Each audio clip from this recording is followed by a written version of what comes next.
ഒരു വീട്ടിലെ തൊട്ടിലാണ് ഉമ്മറത്ത് തന്നെയാണ് ഈ തൊട്ടിൽ കെട്ടിയിരിക്കുന്നത്.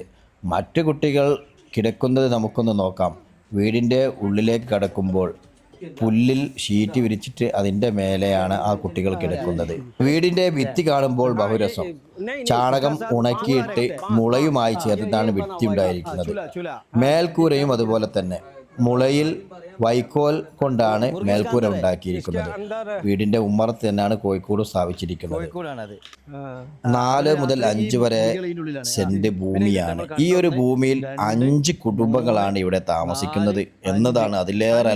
പഴയ കാലത്ത് നമ്മുടെ നാട്ടിലൊക്കെ കണ്ടുവരുന്ന കിണ്ടിയിലാണ് വെള്ളം കൊടുക്കുന്നതും ഉപയോഗിക്കുന്നതും വുളൂ ചെയ്യുന്നതുമൊക്കെ. വീട്ടിൽ വരുന്നവർക്ക് എത്രയും പെട്ടെന്ന് തന്നെ അവർ ചായ ഉണ്ടാക്കി കൊടുക്കും. ചായ സൽക്കാരത്തിൽ നമ്മൾ അവരെ കണ്ടുപിടിക്കണം. പ്രിയപ്പെട്ടവരെ, ജീവിതത്തിൽ ഒരിക്കലെങ്കിലും ഉത്തരേന്ത്യയിൽ പോയി നമ്മുടെ സഹോദരങ്ങൾ ജീവിക്കുന്നത് നാം ഒന്ന് കാണേണ്ടത് തന്നെ.